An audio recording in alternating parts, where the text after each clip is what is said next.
तिकडे पुण्यामध्ये खडकवासला साखळी धरणांच्या पाणलोट क्षेत्रामध्ये देखील रात्रभर पाऊस सुरू आहे। खडकवासला 18 मिलीमीटर, पानशेत 68 मिलीमीटर तर वरसगाव 70 मिलीमीटर आणि टेमघर धरणाच्या पाणलोट क्षेत्रात 65 मिलीमीटर पावसाची नोंद झाली आहे। तर या 4 धरणांचा उपयुक्त पाणीसाठा 3.67 टीएमसी इतका झालाय।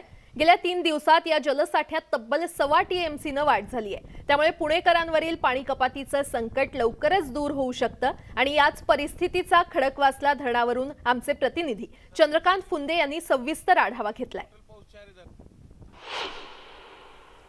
आता पुणेकरांसाठी एक आनंदाची बातमी अशासाठी की जे पुणेकरांना पाणी कपात जी सहन करावी लागत होती गेल्या आठवड्यापासून, कारण ह्या खडकवासला साखळी धरणातलं पाणी साठा एकदम खाली आला होता, अगदी 2.25 टीएमसी पर्यंत आला होता चारही धरणाचं मिळून, पण तोच पाणी साठा गेल्या 3 दिवसात तब्बल 1.25 टीएमसीने वाढलाय, म्हणजे 1.16 टीएमसीने वाढलेला। आणि ह्या खडकवासला धरणाची जलसाठा जो 20% खालवला तो आज 36%, म्हणजे आज संध्याकाळपर्यंत जवळपास 40% जाईल। तिकडे पानशेतचाही पाणी साठा 10% वरून 15% गेलाय।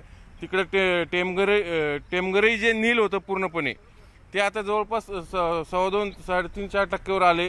तिकडे वरसगावही 10% गेले। आणि ह्या सगळ्या 4ही धरणाचे जे कॅचमेंट एरिया आहे त्याच्यामध्ये गेल्या आठवड्याभरात जवळपास 1000 मिलीमीटर, म्हणजे 1145 मिलीमीटर पाऊस कोसळलेला आहे। त्याचाच परिणती म्हणून आज हे आपल्याला डॅममध्ये पाणी भरलेलं दिसतंय बऱ्यापैकी।